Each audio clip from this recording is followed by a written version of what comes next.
Vivimos un periodo de confusión, de insensibilidad social. Hace unos meses el filósofo francés Bernard-Henri Lévy afirmaba en un artículo publicado en el diario El País, bajo el título SOS Europa, que hoy más que nunca la elección está clara: Europa o barbarie, Europa o caos, miseria de los pueblos, regresión política y social. Concluye la cita. El espectáculo que diariamente nos ofrecen los medios de comunicación es dramático. Terrorismo, guerras locales y diversas, desplazados o exiliados a la desesperada, decenas de millares de migrantes económicos intentando cruzar el Mediterráneo o desde países centroamericanos huyendo hacia el norte, insuficiente respuesta de los organismos internacionales al hambre, especialmente a los niños de África. En el mundo globalizado del siglo XXI suceden demasiadas cosas al mismo tiempo, recordaba Juan Goytisolo en octubre de 2015.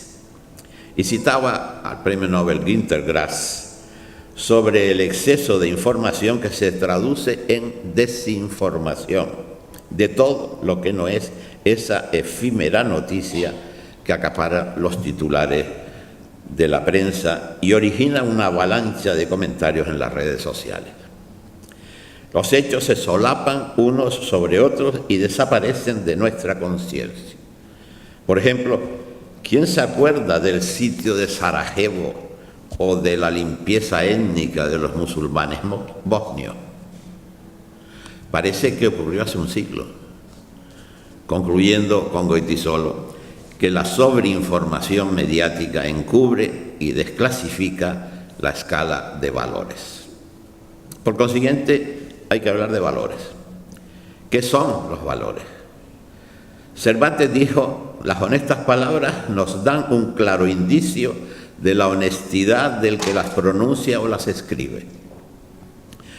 Pues de eso se trata para la masonería de ayer y de hoy, y de la ética que contiene esos valores que han de regir la actividad humana. La palabra ética, como saben, viene del griego ethos o etike, que significaba buena costumbre.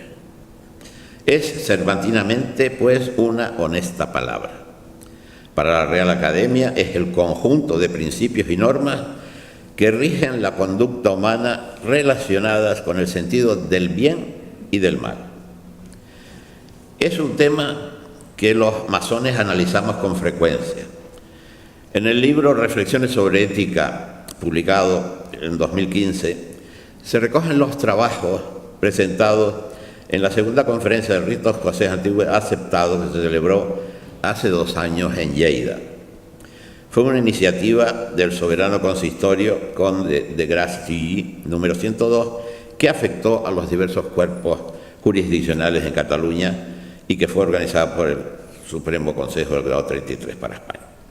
Se trata de un conjunto de reflexiones sobre ética realizada por ciudadanos de a pie, cuyo denominador común es la preocupación de que existe un problema que nos atañe y que no podemos quedarnos de brazos cruzados esperando a que algo o alguien nos dé la solución mágica. Para concluir esta aproximación, una última cita de un masón de gran influencia en la historia de la economía, John Stuart Mill, quien a comienzos del siglo XIX dijo: las leyes no se mejorarían nunca si no existieran personas cuyos sentimientos morales son mejores que las leyes existentes.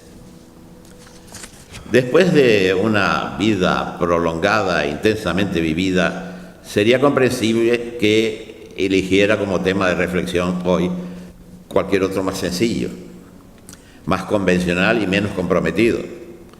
Un tema que contenga los resultados de una larga investigación en la que quepa poca discusión. Sin embargo, he optado por abordar la ética y los valores que a lo largo de la historia de la humanidad han luchado por asentarse lentamente y por disfrutar periodos de avances y fortalecimiento en la sociedad.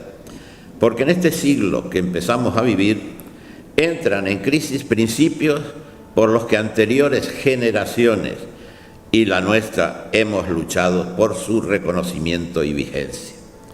Tenemos que ejercitar la memoria histórica de la humanidad para no perder la perspectiva de ese largo recorrido que no tiene un determinado final. Pero ese camino unas veces se ha torcido y nos ha llevado al precipicio, y en otros ha recuperado el sentido común de seguir subiendo la colina. Comencemos preguntándonos qué ética o qué valores han podido justificar los sistemas de esclavitud, las guerras sin sentido, los desplazamientos forzados de millones de seres, el exterminio étnico, la pena de muerte, el colonialismo. Así podríamos ampliar el número de interrogantes. Pero la inquietud y la indignación por lo sucedido hay que mantenerlos bien vivos, porque esos problemas se resolvieron en algunas épocas, pero reaparecen en otras. Por ello se hace imprescindible, sin incurrir en pesimismo alguno, la formación y difusión de los principios y valores que nos han hecho avanzar. Eso es parte del compromiso que la Masonería Universal asumió desde sus orígenes y que continuará siendo uno de sus signos de identidad. Sin afán de monopolizar el protagonismo, reconociendo que hay otras organizaciones que desarrollan un trabajo similar y que exigen de nosotros un esfuerzo continuo de autoexigencia, de conocernos a nosotros mismos. Por supuesto, no por vanidad, sino porque profundizar en nuestras limitaciones nos permite ser mejores en nuestro entorno social.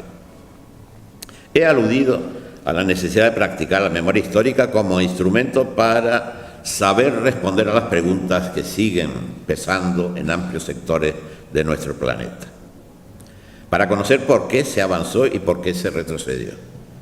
Es imposible abordar el problema en cada una de las culturas más antiguas de la historia. Como punto de partida debo reconocer abiertamente cierto eurocentrismo, aceptando mis limitaciones respecto a las importantes culturas orientales, a la egipcia o a la sirio-caldea, pero no es atrevido pensar que los problemas abordados son semejantes y por algunas respuestas, como la ley del talión, igualmente son similares a las de a la denominada cultura occidental. La cultura que compartimos encuentra su base en lo que también, de manera presuntuosa, denominamos humanismo clásico. Es decir, cuando en una sociedad se emplea el pensamiento para analizar lo que le ocurre al ser humano, aislado o en grupo, y se debate sobre los posibles remedios a aplicar, en ese momento ha nacido la filosofía y sus respuestas no son unívocas. Epicúreos, utópicos, escépticos, socráticos constituyen un abanico de propuestas que van configurando principios éticos que afectarán a la configuración del poder político, tiranía versus demos, pueblo, del ordenamiento jurídico, el triple objetivo de la justicia de Ulpiano expresaba en vivir honestamente, no dañar a otro, dar a cada uno lo suyo. Por otra parte, y simultáneamente, los grandes escritores han analizado las pasiones, la ambición y lucha por el poder, la lealtad y la traición, la venganza, el amor frustrado o sin límites, el patriotismo, los Ulises siempre retornando, Electra, Antígona, Ifigenia, Ariadna, Edipo, surgen como referentes para la posteridad y el mundo de los dioses aparece muy determinante hasta ser sustituido por el monoteísmo cristiano. Los grandes imperios surgen y se enfrentan, desaparecen o son reducidos territorialmente.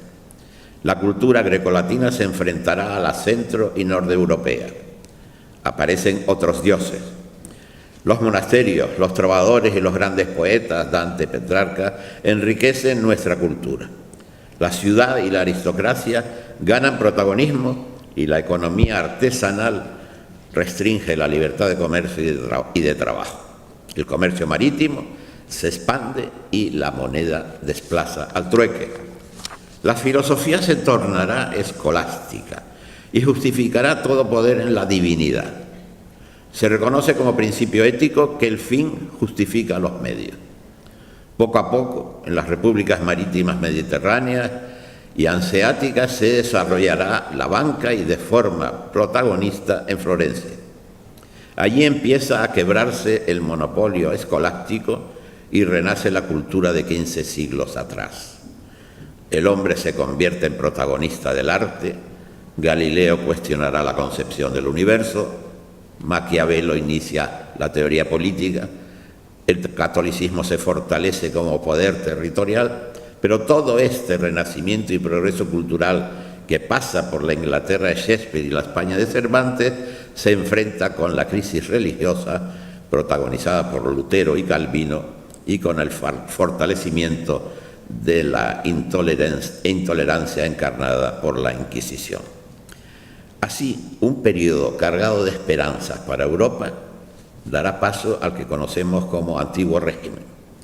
La forma política imperante durante varios siglos será la absolutista, con el poder de origen divino y la comparsa de una sociedad estamental basada en la aristocracia, el clero y el ejército.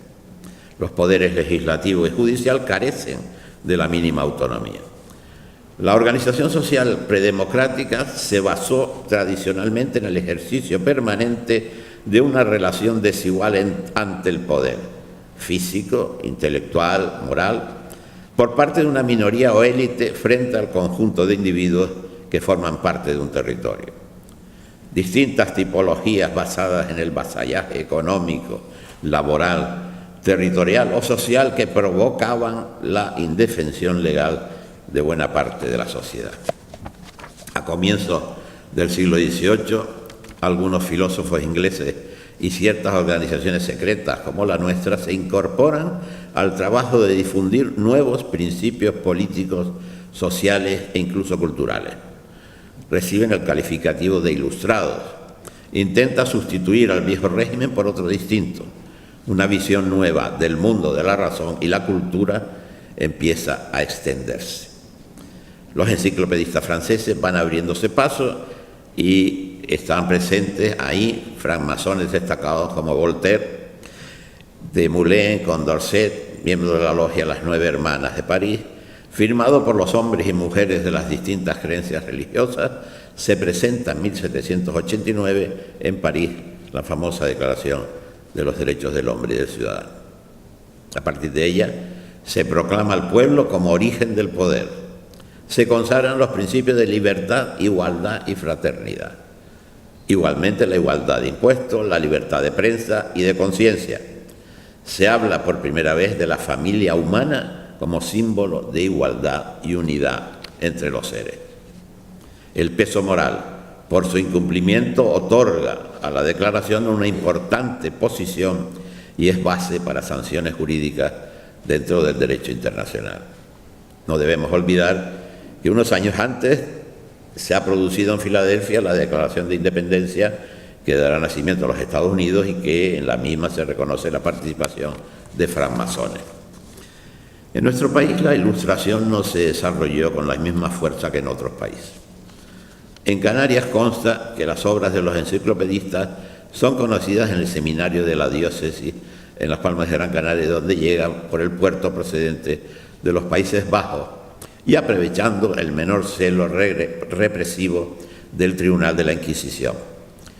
Cuando se reúnen en Cádiz para la elaboración de la Constitución de 1812, es significativo que entre los asistentes isleños la mayoría apoya las propuestas liberales.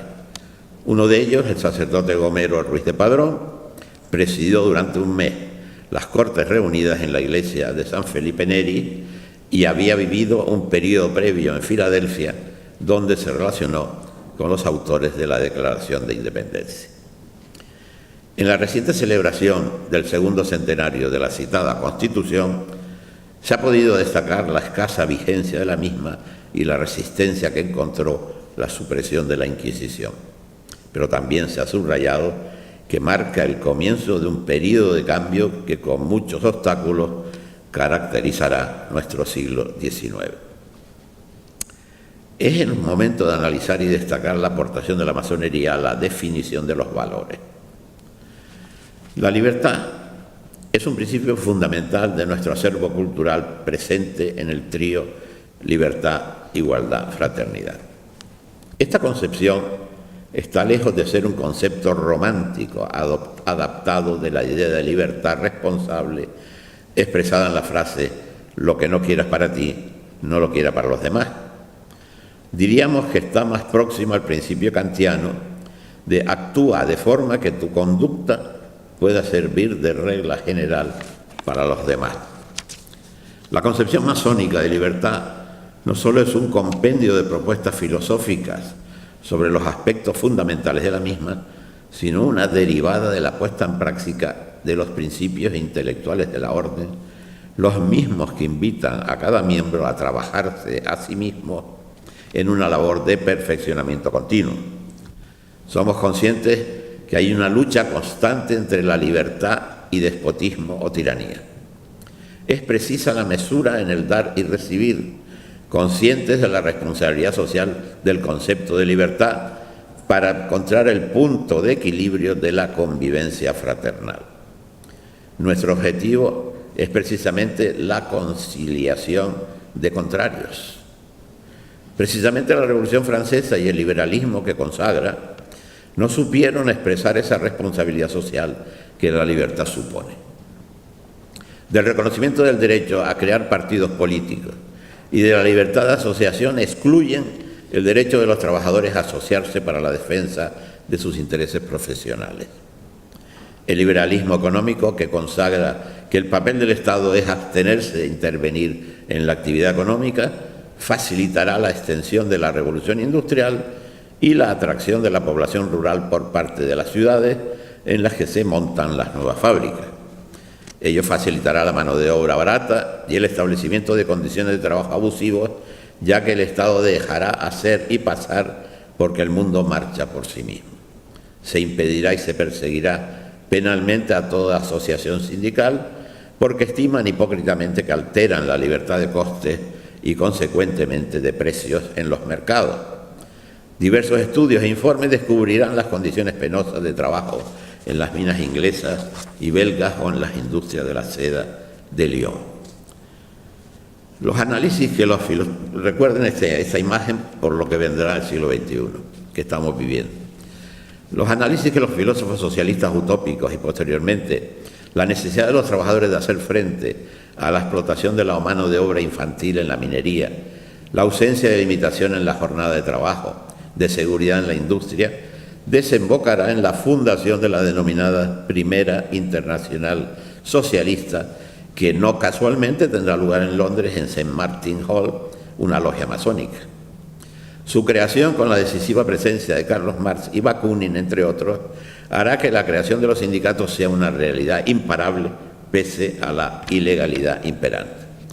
En nuestro país es significativo que el primer Congreso de Asociaciones Obreras tenga lugar en Barcelona en 1870, justo en el denominado sexenio revolucionario, periodo de notable influencia de la masonería. Otro de los valores que la masonería ha destacado ha sido la tolerancia. Es un principio indispensable para la igualdad, la convivencia y la fraternidad. No puede confundirse ni con resignación ni con indiferencia. Implica respeto y entendimiento. Respeto a las ideas, creencias o prácticas de los demás, aunque sean contrarias a las nuestras. Supone admitir la diversidad. En la educación, en la escuela, no se puede ignorar que la vida está llena de conflictos, de diferencias culturales, religiosas, sexuales, económicas. Hay que respetar la diferencia y la pluralidad. Si queremos educar para la paz, tenemos que inspirarnos en la tolerancia. La tolerancia comienza a ser un concepto moral cuando puede ser calificada de buena o mala. Será moralmente buena si abre el camino a valores morales positivos. Igualmente, la intolerancia puede ser buena si cierra el paso a valores moralmente inaceptables, por ejemplo, el terrorismo, la explotación de la mujer, etc. Es una garantía para la convivencia en libertad y en democracia. Así lo creía y practicaba la sociedad española de la Restauración. Lo mismo pensaba la sociedad europea en plena Belle Époque, pero en la segunda década del pasado siglo XX, en plenitud artística musical, nada menos que Stravinsky, Mahler, Ricardo Strauss, Debussy, plástica, impresionismo, Jugendstil, cubismo, literaria, Proust, Mann, Musil, Pirandello, Valle-Inclán, reaparece la represión y la intolerancia. Desde la Gran Guerra a la Revolución Bolchevique, millones de muertes gratuitas provocadas por la incapacidad de dialogar, de convivir durante y después de la guerra. Porque cuando intentamos superar la pérdida de la tolerancia, nos encontramos con el triunfo dramático de una intolerancia extrema, del fatalismo ideológico, de la eliminación del distinto, del diverso, por razones ideológicas o étnicas. El exterminio del otro, espectáculo deplorable al que aportaremos nuestra guerra civil y la posterior persecución de nuestra orden. La vida, la prisión, el exilio, la depuración fueron los precios pagados. Afortunadamente fueron muchos los que siguieron creyendo en el trío de valores, en la democracia, en la libertad, en la convivencia. Fueron muchos los que contribuyeron en la creación de la Organización de Naciones Unidas en Nueva York, y allí participaron muchos hermanos. El 10 de diciembre de 1948, la Asamblea General aprueba la Declaración de los Derechos Humanos, Económicos, Sociales y Culturales. Va más allá de la Declaración de los Derechos del Ciudadano, porque a los derechos individuales se suman los derechos colectivos y porque ha servido de guía para todos los países a la hora de elaborar sus textos constitucionales y porque su autoritas le ha hecho ser mucho más que una declaración de buenos principios. Ha proclamado la igualdad frente a la discriminación, la libertad frente a cualquier dictadura, la fraternidad frente al colonialismo, la paz entre las naciones. Desde entonces hemos logrado avanzar acompañados de algunos fracasos. Los distintos valores que hemos mencionado han configurado una ética con vocación de permanencia y ser libres nos compromete hacia afuera y hacia adentro, en la coherencia de nuestros actos con nuestras reflexiones. No cabe divorcio entre pensamiento y acción. Los nuevos tiempos del liberalismo económico, sin instrumentos potentes supranacionales de control de la libre circulación del capital, nos han aportado más desigualdad. Las cifras mundiales de pobreza y muerte infantil son estremecedoras. Las expectativas de vida en países de África y Asia son tremendas. El valor de la igualdad como exigencia o instrumento para la fraternidad vuelve a descubrirnos que la libertad no basta, que la igualdad quebrantada nos inyecta sentimientos de indignación y nos impulsa a ser solidarios si de verdad creemos en la fraternidad. Estos tres valores deben tener para los masones el mismo peso si queremos ser coherentes y auténticos. Configurar la ética asumida. Cuando nos adherimos a uno con mayor convicción que a otro, estamos fallando. No se puede justificar que haya habido hermanos que dejen la libertad ante claras violaciones de la democracia, o se consuelen con la fraternidad manteniendo ayudas a los más necesitados. Eso ocurrió en nuestro país en periodos de persecución de la orden y es posible que se dé en otros países no democráticos. Hemos iniciado un nuevo siglo en el que nuestro compromiso en la defensa de nuestros valores nos obliga a seguir con preocupación la reaparición de nuestros enemigos. Las guerras locales se mantienen impulsadas por el fanatismo religioso, por la intolerancia. La persecución racial continúa presente. La identidad sexual se persigue en muchos lugares. La discriminación y explotación de la mujer siguen vigentes. La explotación del trabajo de menores y niños y la emigración masiva se contempla con indiferencia o con agresividad, y la pena de muerte continúa vigente en numerosos países.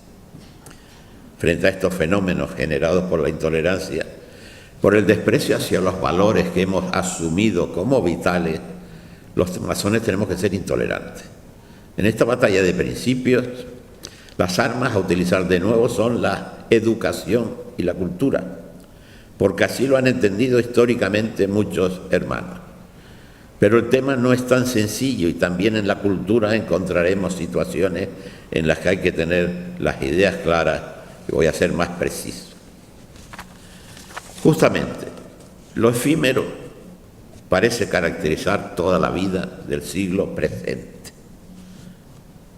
El año 2013, el extraordinario sociólogo polaco Zygmunt Bauman publicaba Modernidad líquida, en la que nada permanece, todo es fugaz. En toda su producción se aprecia su profunda preocupación por la pérdida de dimensión de la ética pública. Como sabemos, fue Premio Príncipe de Asturias a comienzos de este siglo, de Ciencias Sociales. Como Thomas Hobbes o Norberto Bobbio, es de los autores que culminan su obra en la Senectú. Esto va dedicado a todos los que formamos parte de los octogenarios y nonagenarios aquí presentes. A partir de los 80 años entró Bauman en una sorprendente productividad y en un incesante activismo intelectual con el reconocimiento ya mencionado del Príncipe de Asturias. Así su última obra, escrita a los 90 años, meses antes de su fallecimiento el pasado mes de enero, la obra se titula Extraños llamando a la puerta, afirma que son crecientes las señales de que la opinión pública confabulada con unos medios ansiosos de audiencia se está acercando, sin prisa, pero sin pausa, al punto de, cito, cansarse de la tragedia de los refugiados o de los rescates de migrantes en el Mediterráneo. Las migraciones masivas, añade, no tienen nada de fenómeno novedoso. Han acompañado a la modernidad desde su principio mismo, pues este modo de vida moderno nuestro comporta en sí mismo la producción de personas superfluas, localmente inútiles, excedentes e inempleables por culpa del progreso económico o bien localmente intolerables, es decir, rechazadas por el descontento, los conflictos, la agitación causada por las transformaciones sociales, políticas y por las consiguientes luchas de poder. A esto actualmente se les han añadido las consecuencias de la profunda desestabilización sin visos de solución, según parece, de la región de Oriente Próximo y Medio a raíz de las mal calculadas, temerariamente cortas de mira y frustradas políticas y aventuras militares de las potencias occidentales en la zona. Así pues, hay dos tipos de factores, sigue Bauman, que originan los actuales movimientos masivos de personas en los puntos de partida de esto. Pero también son de dos clases las repercusiones de estos movimientos en los puntos de llegada y las reacciones de los países receptores. En las zonas desarrolladas del planeta, en las que tanto migrantes como refugiados buscan acogida, el sector empresarial ve con buenos ojos e incluso codicia la afluencia de mano de obra barata. Sin embargo, para el grueso de la población, acuciada ya por una elevada precariedad existencial y por la endeblez de su posición social y de sus perspectivas de futuro, esa afluencia no significa otra cosa que enfrentarse a más competencia en el mercado laboral, a una mayor incertidumbre y a unas decrecientes posibilidades de mejora. Esto compone un cuadro mental general políticamente explosivo, en el que los gobernantes y los candidatos a hacerlo oscilan torpemente entre dos objetivos mutuamente incompatibles: satisfacer a sus amos y aplacar los temores de su electorado. Todo esto lo dice Bauman. Todo esto explica, continúa, en muy buena medida la coincidencia de la inmigración masiva reciente con la trayectoria ascendente de la xenofobia, el racismo y el nacionalismo chauvinista. A ello hay que sumar otra razón excepcional que actúa sobre un sector diferente de la sociedad, concretamente sobre un precariado emergente, formado por personas que temen perder sus logros y posición social. Asumamos que la humanidad está en crisis, como dice Bauman, y no hay otra manera de salir de esa crisis que la solidaridad entre los seres humanos. El primer obstáculo en ese camino de salida del alejamiento mutuo es la negativa a dialogar. La realidad actual no admite soluciones fáciles y rápidas, pero no podemos admitir el vicio o el pecado de la indiferencia. Por eso no debe sorprendernos que el sociólogo polaco mencionado recoja en su última obra el discurso que el Papa Francisco pronunció en su visita a la isla de Lampedusa el 8 de junio de 2013. Cito al Papa: ¿cuántos de nosotros, yo incluido, hemos perdido el rumbo? Ya no estamos atentos al mundo en que vivimos, no nos importa, y cuando la humanidad en su conjunto pierde el rumbo, se producen tragedias como esta que hemos presenciado, que diríamos que continuamos presenciando. Hoy en nuestro mundo, dice el Papa, nadie se siente responsable. Hemos perdido el sentido de la responsabilidad hacia nuestros hermanos y hermanas. Y concluye: la cultura de la comodidad que hace que pensemos solamente en nosotros mismos nos vuelve insensibles a los gritos de otras personas. De hecho, conduce incluso a la globalización de la indiferencia. En este mundo globalizado hemos caído en la indiferencia globalizada. Extraordinario mensaje papal.